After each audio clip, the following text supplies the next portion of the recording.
ꯃꯌꯥꯝꯕꯨ ꯑꯍꯥꯟꯕꯃꯛꯇꯗ ꯄꯨꯁꯄꯥ ꯈꯥꯏꯗꯦꯝꯅ ꯏꯀꯣꯛꯅꯣꯅ ꯈꯨꯔꯨꯝꯖꯩ꯫ ꯉꯁꯤꯁꯨ ꯆꯦꯅꯦꯜ ꯑꯁꯤꯒꯤ ꯃꯥꯏꯀꯩꯗꯒꯤ ꯁꯣꯔꯠ ꯍꯣꯔꯔ ꯁ꯭ꯇꯣꯔꯤ ꯑꯅꯧꯕ ꯑꯃꯃꯨꯛ ꯃꯌꯥꯝꯒꯤ ꯄꯨꯗꯨꯅ ꯂꯥꯛꯆꯔꯤ꯫ ꯋꯥꯔꯤ ꯑꯁꯤꯕꯨ ꯂꯥꯟꯊꯣꯛꯆꯈꯤꯕ ꯃꯇꯝꯗ ꯁꯣꯏꯈꯤꯕ ꯂꯥꯟꯈꯤꯕ ꯌꯥꯎꯔꯕꯁꯨ ꯃꯌꯥꯝꯅ ꯉꯥꯛꯄꯤꯌꯨ ꯍꯥꯏꯖꯔꯤ꯫ ꯏꯕꯦꯝꯃ, ꯅꯪꯕꯨ ꯀꯩꯗꯧꯔꯤꯒꯦ ꯍꯧꯖꯤꯛꯐꯥꯎ? ꯉꯁꯥꯏꯗꯒꯤ ꯆꯥꯛ ꯆꯥꯔꯁꯦꯅ ꯀꯣꯏꯂꯥꯎ ꯂꯥꯎꯔꯤꯁꯦ ꯇꯥꯗꯕ꯭ꯔꯣ ꯅꯪꯕꯣ? ꯇꯤꯂꯨ ꯂꯥꯎ ꯂꯥꯎꯗꯨꯅ ꯆꯪꯂꯛꯄꯅꯤ꯫ ꯊꯣꯡꯖꯤꯟ ꯄꯥꯟꯗꯨꯗ ꯆꯞ ꯂꯦꯞꯇꯨꯅ ꯌꯦꯡꯗꯨꯅ ꯂꯩ꯫ ꯑꯗꯨꯒ ꯇꯞꯅ ꯇꯞꯅ ꯆꯪꯁꯤꯟꯗꯨꯅ ꯃꯆꯥꯅꯨꯄꯤꯒꯤ ꯂꯦꯡꯖꯨꯝꯗ ꯇꯞꯅ ꯄꯥꯏ꯫ ꯕꯦꯂꯤꯅꯥ ꯈꯪꯄ꯭ꯔꯦꯛ ꯈꯪꯅ, ꯍꯣꯏ ꯃꯥ, ꯀꯔꯤꯅꯣ ꯃꯃꯥ? ꯈꯪꯉꯤꯅꯦ, ꯇꯨꯃꯤꯟ ꯆꯪꯉꯛꯏꯗꯨꯕꯨ ꯀꯩꯒꯤꯅꯣ? ꯇꯤꯂꯨ, ꯀꯔꯤꯅꯣ ꯅꯪꯅ ꯇꯧꯔꯤꯁꯤꯕꯨ? ꯆꯥꯛ ꯆꯥꯔꯁꯦꯅ ꯀꯧꯕꯕꯨ ꯁꯨꯛꯈꯨꯝ ꯈꯨꯝꯗꯦꯃꯤ꯫ ꯕꯦꯂꯤꯅꯥ, ꯋꯥꯔꯤ ꯄꯥꯔꯝꯕꯅꯤ ꯃꯃꯥ, ꯂꯥꯛꯑꯒꯦ꯫ ꯇꯤꯂꯨ, ꯍꯌꯦꯡꯗꯤ ꯍꯣꯁꯇꯦꯜꯗ ꯉꯟꯅ ꯆꯠꯀꯦ ꯍꯥꯏꯔꯅꯤ, ꯉꯟꯇꯥ ꯇꯨꯝꯅꯅꯕ ꯇꯧꯒꯦꯗꯤ ꯍꯥꯏꯗꯦ꯫ ꯆꯥꯛꯁꯦ ꯆꯥꯔꯒ ꯑꯁꯤꯒꯨꯝꯕ ꯑꯣꯏꯔꯣꯏꯗꯕ ꯚꯨꯠ ꯄ꯭ꯔꯦꯠꯀꯤ ꯋꯥꯔꯤꯁꯦ ꯍꯦꯛꯇ ꯄꯥꯔ ꯂꯩꯔꯝꯅꯤ꯫ ꯕꯦꯂꯤꯅꯥ, ꯑꯁ ꯌꯥꯔꯦꯕ ꯃꯃꯥ, ꯇꯥꯅꯤꯡꯗ꯭ꯔꯦ꯫ ꯁꯨꯝ ꯄꯪꯉꯥꯡ ꯉꯥꯡ ꯂꯩ, ꯆꯠꯂꯝꯃꯣ ꯆꯠꯂꯣ, ꯂꯥꯛꯑꯒꯦ꯫ ꯇꯤꯂꯨ, ꯇꯧꯔꯣ ꯇꯧꯔꯣ ꯅꯪ ꯊꯣꯛꯄ, ꯑꯍꯤꯡꯗ ꯇꯨꯝꯕ ꯌꯥꯗ꯭ꯔꯦꯅ ꯑꯃꯨꯛ ꯇꯧꯗꯣꯏ ꯑꯣꯏꯔꯝꯅꯤ꯫ ꯅꯪ ꯑꯃ ꯍꯥꯏꯁꯤꯅꯤꯀꯣ꯫ ꯇꯤꯂꯨꯁꯨ ꯉꯥꯡꯗꯅ ꯊꯣꯛꯈꯤ꯫ ꯕꯦꯂꯤꯅꯥꯁꯨ ꯂꯥꯏꯔꯤꯛ ꯑꯗꯨ ꯃꯥꯅ ꯄꯥꯔꯝꯕ ꯄꯦꯖꯇꯨꯗ ꯄꯦꯟ ꯑꯃ ꯍꯥꯞꯄꯝꯂꯒ ꯊꯅꯝꯗꯨꯅ ꯊꯣꯛꯂꯛꯏ꯫ ꯗꯥꯏꯅꯤꯡ ꯇꯦꯕꯜ ꯑꯗꯨꯗ ꯃꯈꯣꯏ ꯑꯍꯨꯝ ꯄꯨꯟꯅ ꯐꯝꯗꯨꯅ ꯆꯥꯛ ꯆꯥꯔꯤ꯫ ꯕꯤꯔꯖꯤꯠ, ꯆꯠꯊꯣꯏ, ꯅꯪꯕꯨ ꯍꯌꯦꯡ ꯄꯨꯡ ꯀꯌꯥꯗ ꯆꯪꯒꯦ ꯍꯥꯏꯅꯣꯅꯦ? ꯕꯦꯂꯤꯅꯥ, ꯕꯕꯥ, ꯍꯌꯦꯡ ꯑꯌꯨꯛꯀꯤ ꯇ꯭ꯌꯨꯁꯟ ꯅꯪꯅꯅꯕ ꯆꯠꯂꯒꯦ, ꯄꯨꯡ 5 ꯅꯪꯅꯅꯕ ꯑꯗꯥꯏꯗ ꯊꯤꯟꯕꯤꯔꯣ꯫ ꯕꯤꯔꯖꯤꯠ, ꯐꯔꯦ ꯐꯔꯦ, ꯆꯥꯔꯣ ꯆꯥꯔꯣ ꯆꯥꯛꯇꯣ, ꯑꯗꯨꯒꯅꯦ ꯅꯃꯥꯒ ꯑꯋꯥꯠ ꯑꯄꯥ ꯌꯦꯡꯁꯤꯟꯃꯤꯟꯅꯔꯣꯀꯣ꯫ ꯆꯥꯛ ꯇꯣꯛꯂꯕ ꯃꯇꯨꯡ ꯃꯥꯒꯤ ꯄꯨꯒꯗꯕ ꯄꯣꯠ ꯆꯩ ꯑꯋꯥꯠ ꯑꯄꯥ ꯌꯦꯡꯁꯤꯟꯕ ꯂꯣꯏꯔꯒ ꯉꯁꯥꯏ ꯄꯥꯔꯝꯕ ꯍꯣꯔꯔ ꯁ꯭ꯇꯣꯔꯤ ꯂꯥꯏꯔꯤꯛ ꯑꯗꯨ ꯑꯃꯨꯛ ꯄꯥꯗꯨꯅ ꯂꯩ꯫ ꯉꯥꯏꯍꯥꯛ ꯄꯥꯔꯝꯕꯗꯒꯤ ꯇꯨꯝꯂꯒꯦ ꯍꯥꯏꯗꯨꯅ ꯄꯨꯡ ꯌꯦꯡꯂꯨꯕꯗ 12 ꯆꯞ ꯆꯥꯅ ꯇꯥꯗꯨꯅ ꯂꯩꯔꯝꯂꯦ꯫ ꯕꯦꯂꯤꯅꯥ, ꯑꯁ ꯁꯤꯗꯤ ꯊꯦꯡꯉꯤꯅꯦ, ꯍꯨꯏꯅ ꯃꯔꯣꯜ ꯑꯃ ꯈꯣꯡꯕꯅꯦ, ꯃꯤꯍꯨꯟꯒꯁꯨ ꯀꯩꯅꯣꯝ ꯇꯧꯔꯦꯗ꯫ ꯑꯩꯗ ꯇꯨꯝꯖꯍꯧꯔꯒꯦ꯫ ꯑꯁꯤ ꯍꯥꯏꯔꯒ ꯐꯃꯨꯡꯗ ꯐꯟ ꯆꯣꯡꯈꯠꯇꯨꯅ ꯐꯩꯖꯨꯞꯅ ꯃꯀꯣꯛ ꯐꯥꯎ ꯆꯤꯡꯈꯠꯇꯨꯅ ꯇꯨꯝꯈꯤ꯫ ꯕꯦꯂꯤꯅꯥꯁꯨ ꯃꯄꯥꯅ ꯍꯣꯁꯇꯦꯜ ꯇꯝꯅ ꯊꯤꯟꯕꯤꯔꯛꯇꯨꯅ ꯃꯃꯥꯟꯅꯕꯤ ꯆꯟꯆꯟꯒ ꯄꯨꯟꯅ ꯔꯨꯝꯗ ꯆꯪꯂꯛꯂꯝꯃꯤ꯫ ꯉꯥꯏꯍꯥꯛ ꯂꯩꯔꯒ ꯇ꯭ꯌꯨꯁꯟ ꯆꯠꯅꯅꯕ ꯑꯃꯨꯛ ꯋꯥꯔꯤ ꯁꯥꯅ ꯊꯣꯛꯃꯤꯟꯅꯔꯛꯏ꯫ ꯆꯟꯆꯟ, ꯀꯩꯅꯣ ꯏꯕꯦꯝꯃ, ꯅꯪꯅ ꯅꯥꯁꯤꯟꯅꯔꯒ ꯅꯌꯨꯝ ꯆꯠꯈ꯭ꯔꯒ ꯑꯗꯨꯌꯥꯝ ꯀꯨꯏꯅ ꯂꯩꯔꯛꯏꯗꯨꯅ ꯀꯩꯒꯤꯅꯣꯕ ꯍꯥ? ꯕꯦꯂꯤꯅꯥ, ꯀꯨꯏꯅ ꯂꯩꯒꯦꯅꯕꯨ ꯅꯥꯁꯤꯟꯅꯩꯅꯤ ꯀꯩꯅꯣ, ꯇꯣꯝꯕꯤ꯫ ꯑꯁꯤ ꯍꯥꯏꯔꯒ ꯆꯟꯆꯟꯗ ꯃꯤꯠꯆꯤ ꯈꯠꯆꯤꯜꯂꯛꯏ꯫ ꯆꯟꯆꯟ, ꯑꯩ ꯂꯩꯍꯧꯔꯤꯒ ꯀꯩꯝꯇ ꯈꯟꯕꯤꯗꯕꯅꯦꯕ ꯅꯪ? ꯑꯦ, ꯑꯗꯣ ꯀꯥꯎꯏꯅꯦ, ꯑꯩꯁꯦ ꯅꯉꯣꯟꯗ ꯄꯥꯎ ꯑꯃ ꯇꯝꯒꯦ ꯇꯧꯅꯤ꯫ ꯕꯦꯂꯤꯅꯥ, ꯀꯩ ꯋꯥꯅꯣ? ꯆꯟꯆꯟ, ꯔꯨꯝ ꯅꯝꯕꯔ 4ꯗ ꯂꯩꯕ ꯆꯦ ꯇꯣꯟꯊꯣꯏꯗꯣ ꯂꯥꯏ ꯑꯣꯛꯅꯩꯅ ꯉꯍꯥꯟ ꯅꯨꯡꯗꯥꯡ ꯂꯥꯎꯕꯣ ꯈꯣꯡꯕꯣ, ꯑꯁ ꯃꯃꯤꯠ ꯃꯅꯥꯒꯗꯣ ꯑꯣꯔꯣ ꯑꯣꯔꯣ ꯑꯣꯠꯂꯒ ꯑꯗꯨꯝ ꯌꯦꯡ ꯂꯩꯗꯅ ꯀꯌꯥꯝ ꯀꯤ ꯈꯪꯕ꯭ꯔꯥ? ꯕꯦꯂꯤꯅꯥ ꯅꯣꯛꯂꯒ ꯍꯥꯏꯔꯛꯏ꯫ ꯆꯍꯤ 2 ꯂꯩꯔꯛꯄꯁꯤꯗ ꯀꯩꯝ ꯇꯧꯗ꯭ꯔꯒ ꯀꯥꯏꯗꯒꯤ ꯑꯃꯨꯛ ꯑꯣꯛꯅꯔꯨꯏꯅꯣ? ꯀꯗꯔ ꯇꯧꯔꯤ ꯑꯣꯏꯔꯝꯅꯤ, ꯃꯌꯨꯝ ꯆꯠꯅꯤꯡꯕꯒꯤ ꯑꯣꯏꯔꯝꯅꯤ꯫ ꯆꯟꯆꯟ, ꯅꯣꯛꯇꯅꯒꯁꯨ ꯇꯧꯔꯤꯌꯦ, ꯏꯕꯦꯝꯃ ꯅꯪ ꯎꯔꯝꯃꯗꯤ ꯈꯪꯒꯗꯕꯅꯤ꯫ ꯋꯥꯔꯤ ꯁꯥꯅ ꯂꯥꯛꯄꯅ ꯇ꯭ꯌꯨꯁꯟ ꯃꯐꯝ ꯆꯪꯗꯨꯅ ꯑꯣꯖꯥꯅ ꯂꯥꯏꯔꯤꯛ ꯇꯥꯛꯏꯗꯣ ꯇꯥꯔꯤꯔ ꯇꯥꯗ꯭ꯔꯤꯔ ꯈꯪꯗꯦ ꯑꯅꯤꯗꯣ ꯕꯨꯛꯇ ꯏꯔꯒ ꯋꯥꯔꯤ ꯁꯥꯔꯤ꯫ ꯆꯟꯆꯟ, ꯕꯦꯂꯤ, ꯑꯩ ꯃꯤꯠꯇ ꯑꯗꯨꯝ ꯎꯔꯒ ꯂꯩꯔꯦꯉꯣ, ꯆꯦ ꯇꯣꯟꯊꯣꯏꯒꯤ ꯃꯁꯛꯇꯣ ꯌꯥꯝ ꯀꯤꯖꯩꯉꯣ꯫ ꯕꯦꯂꯤꯅꯥ, ꯌꯥꯔꯦ ꯅꯪꯅ ꯃꯔꯣꯜ ꯑꯃ, ꯅꯪꯁꯨ ꯑꯝꯇ ꯈꯜꯂꯒ ꯌꯦꯡꯉꯣ, ꯉꯍꯥꯟꯈꯩꯅ ꯀꯩꯝꯇ ꯇꯧꯗ꯭ꯔꯒ ꯀꯗꯔ ꯑꯣꯏꯔꯝꯅꯤ ꯍꯥꯏꯕ ꯅꯪꯕꯣ? ꯆꯟꯆꯟ, ꯀꯤꯗ ꯇꯧꯅ ꯏꯕꯦꯝꯃ, ꯅꯪꯉꯣꯟꯗ ꯊꯣꯛꯑꯀꯥꯟꯗ ꯈꯪꯒꯗꯕꯅꯤ ꯅꯪ꯫ ꯉꯥꯏꯍꯥꯛ ꯂꯩꯔꯒ ꯇ꯭ꯌꯨꯁꯟꯁꯨ ꯂꯣꯏꯔꯗꯨꯅ ꯍꯜꯂꯛꯏ꯫ ꯔꯨꯝ ꯅꯝꯕꯔ 4 ꯃꯄꯥ ꯌꯧꯕꯒ ꯆꯟꯆꯟ ꯃꯇꯥꯏꯔꯣꯝꯗ ꯆꯠꯊꯣꯛꯈꯤ꯫ ꯕꯦꯂꯤꯅꯥ, ꯅꯪ ꯑꯃ ꯏꯕꯦꯝꯃ, ꯀꯤꯔꯤꯅꯦ ꯀꯥꯏꯅ ꯔꯥꯁꯤ ꯌꯥꯎꯗꯦ꯫ ꯑꯁꯤ ꯍꯥꯏꯔꯒ ꯐꯠ ꯑꯣꯟꯊꯣꯔꯛꯏ꯫ ꯕꯦꯂꯤꯅꯥ, ꯍꯩꯃꯥ, ꯈꯪꯍꯥꯏ ꯍꯥꯏꯔꯛꯄꯗꯨꯗ ꯆꯟꯆꯟ ꯈꯪꯄ꯭ꯔꯦꯛ ꯈꯪꯅ ꯕꯦꯂꯤꯅꯥꯗ ꯀꯟꯅ ꯀꯣꯟꯁꯤꯜꯂꯤ꯫ ꯕꯦꯂꯤꯅꯥ, ꯀꯔꯤꯅꯣ ꯁꯣꯅꯣ ꯅꯪ ꯇꯧꯔꯤꯗꯨꯅ? ꯆꯟꯆꯟ ꯃꯃꯤꯠ ꯎꯏꯁꯤꯜꯂꯒ, ꯀꯩꯀꯩ ꯂꯩꯔꯒꯦ ꯍꯥꯏꯃꯤ? ꯕꯦꯂꯤꯅꯥ ꯅꯣꯛꯂꯒ, ꯃꯣꯏ ꯔꯨꯝꯁꯦ ꯃꯤ ꯀꯅꯥꯝ ꯂꯩꯔꯝꯗꯕꯁꯤꯗ ꯍꯥꯏꯕꯅꯤ ꯀꯩꯗꯧꯔꯒꯦ ꯅꯪꯕꯣ? ꯆꯟꯆꯟ ꯐꯠ ꯆꯠꯊꯣꯛꯂꯒ, ꯑꯁ ꯑꯩꯗꯤ ꯃꯤꯍꯨꯟꯒ ꯑꯥ ꯌꯧꯔꯨꯔꯦ꯫ ꯕꯦꯂꯤꯅꯥ, ꯑꯗꯣ ꯃꯣꯏ ꯔꯨꯝꯁꯤ ꯃꯤ ꯀꯅꯥꯝ ꯂꯩꯇ꯭ꯔꯤꯁꯦ ꯀꯩꯒꯤꯅꯣ ꯍꯥꯏꯕ? ꯆꯟꯆꯟ, ꯔꯨꯝꯗ ꯍꯥꯏꯒꯦ ꯂꯥꯛꯑꯣ꯫ ꯑꯅꯤꯗꯣ ꯔꯨꯝꯗ ꯆꯪꯂꯛꯇꯨꯅ ꯋꯥꯔꯤ ꯇꯧꯔꯤ꯫ ꯕꯦꯂꯤꯅꯥ, ꯍꯥꯏꯔꯛꯑꯣ ꯁꯠ-ꯁꯠ꯫ ꯆꯟꯆꯟ, ꯆꯦ ꯇꯣꯟꯊꯣꯏꯒꯤ ꯃꯑꯣꯡꯗꯨꯗ ꯔꯨꯝꯗ ꯂꯩꯕ ꯀꯤꯖꯩ ꯍꯥꯏꯅ ꯃꯤꯁꯇ ꯍꯥꯏ ꯃꯥꯜꯂꯦ, ꯑꯗꯨꯒꯤ ꯔꯨꯝ ꯆꯦꯟꯖ ꯇꯧꯈꯤꯕꯅꯦ꯫ ꯕꯦꯂꯤꯅꯥ, ꯑꯣ, ꯑꯩꯈꯣꯏ ꯔꯨꯝꯁꯤꯁꯨ ꯃꯤ ꯈꯔ ꯌꯥꯝ ꯂꯩꯔꯗꯤ ꯅꯨꯡꯉꯥꯏꯒꯗꯕꯅꯦ꯫ ꯑꯁꯨꯝꯅ ꯃꯈꯣꯏ ꯑꯅꯤꯁꯨ ꯆꯥꯛ ꯏꯁꯤꯡ ꯆꯥꯗꯨꯅ ꯁ꯭ꯀꯨꯜ ꯆꯠꯈꯤꯔꯝꯃꯤ꯫ ꯄꯨꯡ ꯈꯔ ꯍꯧꯈ꯭ꯔꯕ ꯃꯇꯨꯡ ꯁ꯭ꯀꯨꯜ ꯍꯜꯂꯛꯇꯨꯅ ꯄꯣꯊꯥꯅꯔꯤ꯫ ꯕꯦꯂꯤꯅꯥ ꯃꯈꯣꯡ ꯃꯈꯨꯠ ꯍꯥꯝꯒꯦ ꯍꯥꯏꯗꯨꯅ ꯇꯣꯏꯂꯦꯠ ꯆꯪꯂꯛꯄꯗ ꯅꯨꯄꯤ ꯑꯅꯤ ꯋꯥꯔꯤ ꯁꯥꯅꯗꯨꯅ ꯂꯩꯔꯝꯃꯤ꯫ ꯑꯍꯥꯟꯕ ꯅꯨꯄꯤ, ꯑꯩꯈꯣꯏ ꯍꯣꯁꯇꯦꯜꯁꯦ ꯀꯩꯅꯣꯝ ꯏꯇꯧ ꯇꯧꯏ ꯍꯥꯏ ꯍꯟꯗꯛꯁꯦ, ngahan room number 4 gi tunthoido but ui haiba kainoma tawido ani suba nupi aisu khalini nungdang mi kapai makhon tai kaisu haine hawi room atai desu ahanba nupi yumda chathaurasira khangdida aisu sum kisale ani desu wari sana thokirame Belina makhoi ani na sari ba wari do taraga kaisu khandana nunoi mina kadar tawini su khangde moina oina henjille no puno ningi masu mamai mamit taba loiraga room da changlakpada chanchan prap changjilakduna hairi chanchan Beli ekoi hostel se lai lera male hai hausa moi khara nangangna chakhibudo Belina taning de nang namarol ama chanchan suktoklaga nang wonda tho kanda khangada mi nangsu nungdangi chak ising chanaraba matung makhoi ani su laik paduna leiri thangnabar maduda phamung chingbagi makhon tarai adu tabada chanchan Belina gi manakta fan hek chungsile chanchan latla tawna Beli how kaino hawziki to tahobra haba hawziki makhol ma thokibdo tahobra habine Belina mi pochai chithana tha tawbagi thibo oramni ba nang sidi ngaihak amu tumin lene minute 30 muk hawjin khraba tungda Belina tapna Chan tule chalu se lao ngamroi shukise oh nathanda le hawro dudi nangonda mu marai tamna jarakshani haina Belina do thoki gi dawi chanchan sono chubi ngai kho ai laki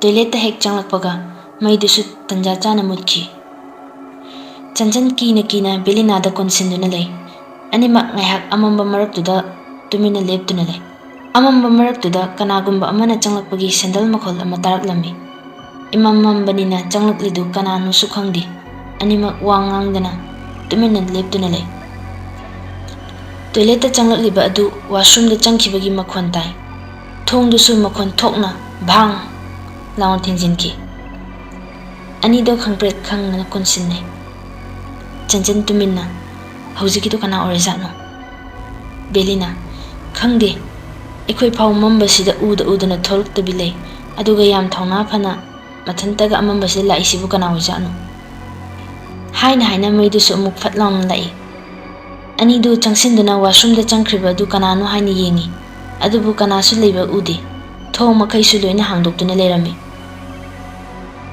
madu ubada Belina su kiba khara phauraklamane animak amada yengaduna wa machit amata ngangadana prap tholai stair ka khalakpada makhoi ani gi mangda kanagumi ama makhong launa thangduna thuna makka khalaki mataw aduda animak chap leptuna makhut ani chejit paisinduna leptuna lei makhong dusu thangduna chatpa ngamdre stair duda ani edo tapli ka khalai chanchan kapli Beli ibani ga mai dogduno habne asi hairaga sut tawduna kablei Belina midyeng aduna ingit tawraga thongnau paliba adomda yengo haina hairei thongnau aduda matung onthokduna kanagumbi ama famli masam asangbudusu makhutna nan duna sanari hik kapli amuksu loksan pham khangdaba maron mari kharsu loli murum sonduna madu ubada chanchan mamit laukthokduna yenglai masadusu kibana thak nikli Belina Chan adumai lawgano tumina leyu lawgano habne chanchan wangangba phawba thoktre thak niktuna leiri thongnau da phamliba nupi adu matung onthokduna haifet inglamnaga makhada fan chungthaki Belina pakhatna chanchan gi makhut chingduna pui Chan chongdagre hawziki do kananam te yingsilao Belina sat chinsinduna thongnau dudagi makukli thokduna yengdari adubu kanasu leramdre masu swai lawi pakhatna matung khawon unthorakpada chanchan bu yenglai adubu chanchan di stair duda gyan manglaga taraga lerami Belina sat changsinduna chanchan bu kawi Chan tabu se hawalo seba hawalo bachan tanja aduda Belina gi lengjumda khut amana tapna pairi Belina Chan kaurambadu chap leptuna kina tapna mamai leithori sakham kairabi mamit manasu yaudраbi mamit nama amana chongthokadabagi tawduna leiri machi makhya su loina segaire Masam manak ifa phana leptuna leibi phibam kairabi nupi aduna Belina bu yengduna nofet toksilai. Belina phibam adu ubada khanglaw lawrai. Kanna lawriba adu kanana su tabidre. Mamittu makhut anina khumjinduna leiri. Adumna ngaihak leiraba matung mamit tapna pangthorukduna Chanchan bu kauri. Chanchan mamit khangpang pangthorai. Mamit adusu angauba ngakta oiduna amuba machit amata yauduna yamna akiba saktam amaga loinana Belina da yenglai. Belina kina, Chan, kaino nang toridubu se. Seba lao, rumda changase lao. Chanchan gi makhut adu paiduna jingi. Chanchan na mangonda pairakliba Belina gi makhut adu leithekduna man oina kanna pairaga chingkhatli. Aduga Belina bu steer da chingduna pukhalakli. Belina kaptuna lauri.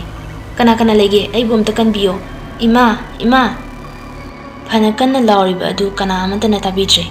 Upai leitraba Belina nanthoknanaba kanna hotnari. Chanchan akiba khonjel amaga loinana laurai. Go, kanna ko. Haha. Kanana se tabiraroi. Chanchan do amuksu kanna nui. Asi haiduna khakna nokli. Amuksu ngangduna hairi. Amuksu ngangduna hairi. Hatkani. Aina loina hatkani. Ikut pena laman singani. Belina gi masam adu supai paisinduna walduda makoktu kanna sujilli. Makoktagi idusu tapna chentharai.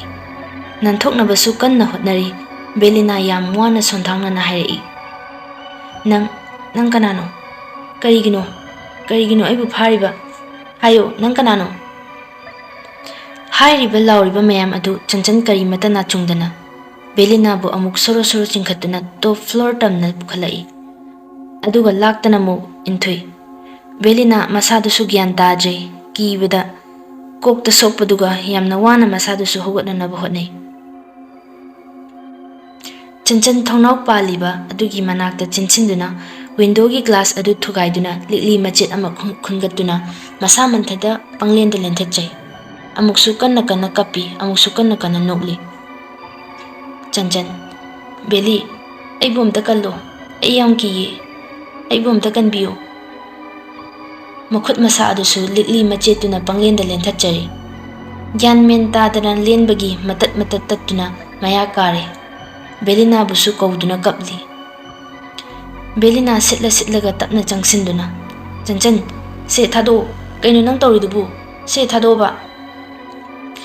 Chanchan gi makhutagi likli adu lokthoknanaba kanna hotnari. Khanghaude, Chanchan na mana pairiba likli machit aduna Belina gi mamaidi yanlai.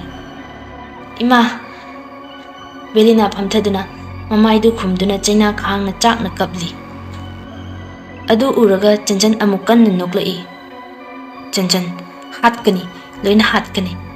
Ikut pena hatkani. Mafam sida kanasu leibe yaroi. Amata yaroi. Chakna kanna lauri. Maikei khangda nuksitsu kanna sitli. Thongnau su kanna makhon thokna lengli. Belina tawriba mayam adu amata udababu mamai khumjinduna kapli. Chanchan kaplaga. Beli, nang ai nungsidrabo. Hayo, ai amukta kanbiyo, ai yam kire, ai bukan biyo. Mamai mamit ine pungang laba Belina na. Chanchan da yenglai, hagatuna Chanchan ge tawbaga, makok ngawruktuna amuk padrak taki. Makhut tingthuktuna Chanchan da. Belina, Chan, lao, ai ginakta lao, nang kaimta tawruye lao. Chanchan tapna changsinduna Belina gi makhuttu paiduna chingkhatpi, aduga balcony lomda puthorai. Belina mamaidu makhut namana khumduna nama amana Chanchanna sambiduna chatli. Belina, Chan, kaidana nanga chatlise, lao roomda changase. Chanchan nokphet tawduna, tumil layo Beli, wanganganu. Tawriba mawong aduda chatlambado chap leptuna, Belina tapna Chanchan da yenglai. Nokmi tawduna Chanchan balcony romda yengduna lerami. Belina khara chathoklaga. Chan, kaidana lao, umase lao. Ai mai siam nariba, lao kumase. Chanchan, ngasai aigi khudopto asida kachinda chinsinkre, adu amta khulakhi. Adu hairaga Belina di yengduna momon noksilai. Belina Chanchan gi mawong se karino khali. Ngasai makhai akhak arau toramba adusu nong onduna taba horakli. ꯕꯦꯂꯤꯅ: "ꯆꯟ, ꯂꯥꯛꯑꯣ ꯍꯌꯦꯡ ꯌꯦꯡꯉꯁꯦ꯫ ꯑꯩ ꯃꯥꯏꯁꯦ ꯌꯥꯝ ꯅꯥꯔꯦꯕ, ꯂꯥꯛꯑꯣ, ꯅꯣꯡꯁꯨ ꯇꯥꯔꯛꯂꯦ." ꯆꯟꯆꯟ ꯁꯥꯎꯅ: "ꯑꯩꯅ ꯈꯨꯗꯨꯞ ꯊꯤꯈꯤꯒꯦ ꯍꯥꯏꯁꯤ ꯇꯥꯗ꯭ꯔꯣ ꯍꯥ?" ꯀꯥꯆꯤꯟ ꯋꯥꯏꯗꯨꯗ ꯄ꯭ꯔꯞ ꯄ꯭ꯔꯞ ꯆꯪꯁꯤꯟꯈꯤ꯫ ꯕꯦꯂꯤꯅꯥꯁꯨ ꯇꯞꯅ ꯇꯞꯅ ꯏꯟꯅꯔꯛꯏ꯫ ꯅꯣꯡꯗꯨꯁꯨ ꯉꯝꯖꯕꯤ ꯊꯥꯗꯅ ꯀꯟꯅ ꯍꯦꯛꯇ ꯍꯩꯊꯔꯛꯂꯤ꯫ ꯃꯤꯀꯨꯞꯇꯨꯗ ꯆꯟꯆꯟꯅ ꯕꯦꯂꯤꯅꯥꯒꯤ ꯃꯈꯨꯠꯇꯨ ꯁꯠ ꯆꯤꯡꯁꯤꯟꯗꯨꯅ ꯕꯦꯜꯀꯣꯅꯤꯗꯒꯤ ꯏꯟꯊꯗꯣꯏꯒꯤ ꯇꯧꯏ꯫ ꯕꯦꯂꯤꯅꯥ ꯄꯥꯈꯠꯅ: "ꯆꯟ, ꯆꯟ, ꯀꯩꯅꯣ ꯊꯥꯗꯣꯛꯑꯣꯁꯦ, ꯊꯥꯗꯣꯛꯑꯣꯁꯦ, ꯇꯥꯅꯤꯌꯦ." ꯑꯁꯤ ꯍꯥꯏꯔꯒ ꯆꯟꯆꯟꯅ ꯐꯥꯔꯤꯕ ꯃꯈꯨꯠ ꯑꯗꯨ ꯂꯧꯊꯣꯛꯅꯅꯕ ꯀꯟꯅ ꯍꯣꯠꯅꯩ꯫ ꯆꯟꯆꯟ ꯅꯣꯛꯂꯒ: "ꯃꯐꯝꯁꯤꯗ ꯀꯅꯥꯁꯨ ꯂꯩꯕ ꯌꯥꯔꯣꯏ." ꯋꯥ ꯑꯃ ꯐꯥꯎꯕ ꯍꯥꯏꯕ ꯅꯪꯗꯅ ꯃꯊꯣꯜ 5 ꯋꯥꯡꯕ ꯕꯤꯜꯗꯤꯡꯗꯨꯗꯒꯤ ꯕꯦꯂꯤꯅꯥꯕꯨ ꯏꯟꯊꯔꯛꯏ꯫ "ꯏꯃꯥ!" ꯕꯦꯂꯤꯅꯥ ꯀꯟꯅ ꯂꯥꯎꯗꯨꯅ ꯃꯃꯥꯏ ꯃꯃꯤꯠ ꯍꯨꯃꯥꯡꯅ ꯄꯨꯡ ꯂꯨꯞꯇꯨꯅ ꯐꯨꯛ ꯍꯧꯒꯠꯂꯛꯏ꯫ ꯋꯥꯔꯤ ꯑꯁꯤ ꯑꯍꯥꯟꯕ ꯄꯥꯊꯣꯛꯆꯕꯅ ꯃꯔꯝ ꯑꯣꯏꯔꯒ ꯃꯔꯛꯇ ꯁꯣꯏꯈꯤꯕ ꯂꯥꯟꯈꯤꯕ ꯌꯥꯎꯔꯕꯁꯨ ꯃꯌꯥꯝꯗ ꯑꯃꯨꯛꯀ ꯍꯟꯅ ꯉꯥꯛꯄꯤꯌꯨ ꯍꯥꯏꯖꯔꯤ꯫